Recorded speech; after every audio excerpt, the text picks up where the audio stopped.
You arrive at work and walk into the back and hang up your backpack. Then you step out onto the floor. Everything is clean and organized. You have Apple on one side and Samsung on the other. Accessories lining all the walls. It looks like a pretty cool job actually, working around all this tech. So you grab your tablet and head out to the floor. But your manager pulls you aside for a second and shows you your numbers, where you are for the month, and what your goal is for today. Then you walk out and wait for whoever comes through the door next. You have no idea who it's going to be. And in this job, that's where everything starts. I had a wonderful conversation with Brandon a couple nights ago. Brandon's 21 and he's been a mobile expert since he was 16. He's working part-time while he's going through cybersecurity school. He didn't plan on staying this long, but 3 years in, he understands exactly what this job is and what it isn't. On the surface, it looks like a cool tech job. You're selling phones and watches and tablets, Wi-Fi and plans, but early in the conversation, Brandon said something that reframes everything. We don't sell phones, he said. We sell service. And once you hear that, the job kind of takes a shift because everything revolves around the interaction. It's whoever just walked through the door. A new customer may be frustrated with their last carrier, trying to figure out, is this one going to be any different? Someone maybe is upgrading their phone, unsure what they actually need. And sometimes someone you already recognized. Maybe you saw their car in the parking lot when you walked in. You already know how it's going to probably go. That's where the tension shows up. Because in this job, your time is directly tied to your income. Every hour helping someone and there isn't a transaction is an hour you're not reaching your goal. And you're balancing all of that at once. The customer in front of you, your numbers, and the reality of how you get paid. And not every problem that walks through the door is actually your problem to solve. A lot of customers come in after dealing with customer service, and they've already been transferred from agent to agent to agent. And they've been told something or promised something that probably isn't accurate. And now they're standing in front of you, frustrated and expecting you to fix it. But the customer service and the store, they don't operate the same way. They have different tools. They have different authority in the computer system. So you end up inheriting problems you didn't really cause, while still being the one that needs to handle the experience. And that's why it's critical in this job to give the customer what they actually need in the very beginning. To know what they need, well, you have to listen to them. You have to ask questions. And you don't just jump to a cookie-cutter plan sometimes.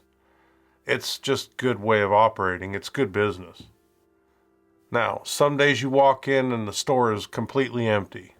Other days, there's a line out the door. Weekends and paydays particularly hit hard. And once it starts, it doesn't really slow down.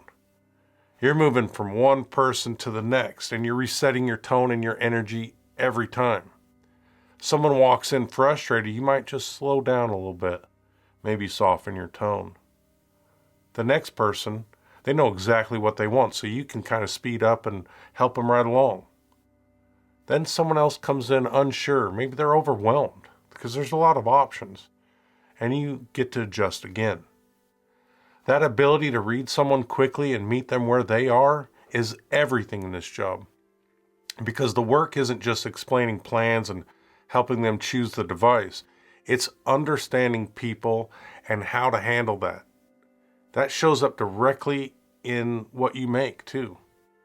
Brandon works part-time around 30 hours a week, and he takes home about $3,200 a month. A full-time employee takes home around $4,000. Managers, they make in the six figures.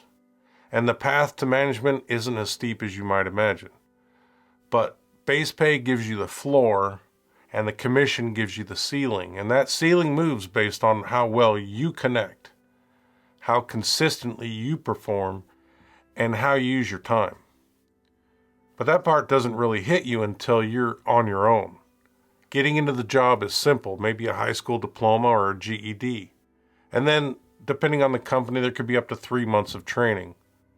The first part is systems and scenarios, maybe what to say, what not to say.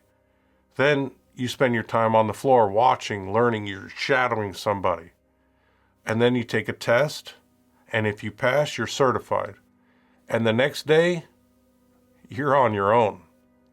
That first solo day is where everything changes because now it's not practice anymore. Now it's a paycheck. And you're running the interaction and you're making the recommendations. And for the first time, you feel what the job actually is. And at the same time, you're not alone out there. Everyone else is on the floor is working off the same system, the same commission structure, which means not everyone's trying to help you. Some people will and some won't, because if you struggle or take too long or even miss something, that opportunity doesn't just disappear. It might just go to someone else. So you learn quickly who's willing to help and who isn't. You have to learn how to operate either way. There's a lot to like about this job. You're around technology all day. You learn fast about products and systems and people. You build communication skills most people take years to develop. And for the right person, there's real upward movement. There's weight to it too, though. Like, you get difficult customers that aren't rare. They're part of the job, and sometimes they're not upset at you, but you're the one standing in front of them right now. So that means you have to manage that. You have to stay composed. You have to stay present. And then you have to reset and do it a few minutes again later. And over time, you start to notice something. The job isn't physically demanding. It's not technically overwhelming. It just requires consistency and emotional control. The ability to show up the same way no matter who walks through the door. So who does well here? Well, that's people who are comfortable talking to others. Not just outgoing, but actually curious. People who can walk into a conversation cold and find their footing quickly. People who take things personally, they're going to struggle. People who get thrown off when interactions don't go as expected, and people who can't separate their emotions from the situation in front of them. Those guys are going to struggle a lot. Brandon said it simply. If you can't have a conversation with someone and actually get to know them, this probably isn't for you. When you step back, the trade-offs are pretty clear. What this job gives you is a good income, flexibility, a low barrier to entry, and a fast way to build real-world skills, and even a path to management. But what it takes emotional stamina, discipline, and the awareness to balance helping people with knowing where your time is going. Because at the end of the day, what you get out of this job is tied directly to how you handle people. So you're back on the floor. Your tablet is in your hand. The door opens and you don't know if it's going to be quick, complicated, or someone who just has a question. How are you going to handle it? Brandon, it was so great sitting down with you the other night and hearing your experience.